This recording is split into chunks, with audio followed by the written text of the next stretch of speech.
Nainis si LeBron sa baba ng free throws ng Lakers.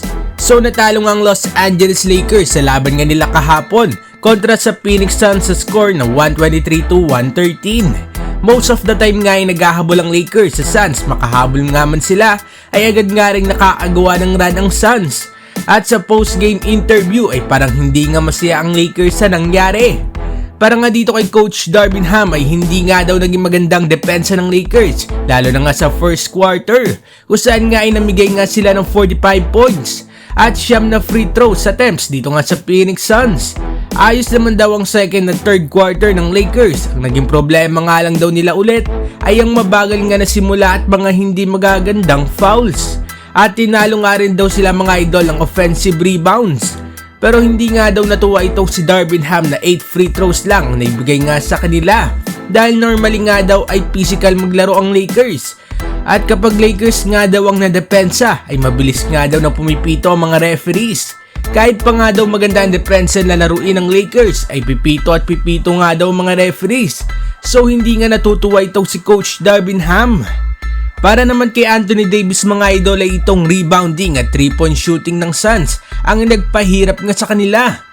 Magandang araw ang depensa nila kina Booker at KD kaya nga lang ay natalo nga daw sila ng ibang mga players nga ng Suns tulad nila O'Neal.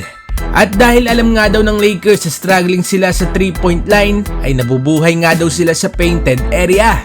Hindi nga daw alam ni AD kung hindi nga lang daw nakikita ng mga referees ang fouls o hindi nga lang daw talaga nagpa-foul ang Suns.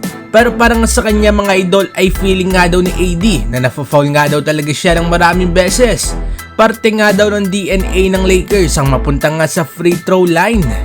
At para naman sa uling interview mga idol ay itong kay LeBron. Sabi nga ni LeBron ay marami nga daw sa mga kupunan at coaches. Ang sinasabi nga ng alam nga lang daw ng Lakers na gawin ay ang mapunta sa free throw line. Yun nga daw ang naratibo na kumakalat nga. Pero kung titignan nga daw ay maraming attackers naman ng Lakers at yun nga daw ang kanilang ginagawa. Tumitira naman daw sila sa perimeter pero hindi nga daw silang isang kupunan na tumitira nga ng 40 to 53 pointers a game. Alam nga daw ni LeBron na tinamaan nga siya ng ilang beses sa pag-atake niya sa painted area at hindi nga daw ito tinatawagan ng referees.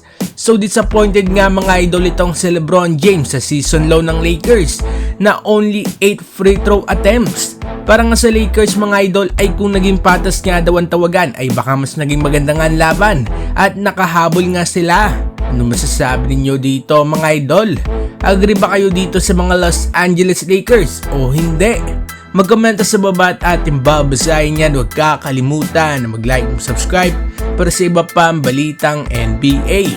Maraming salamat po.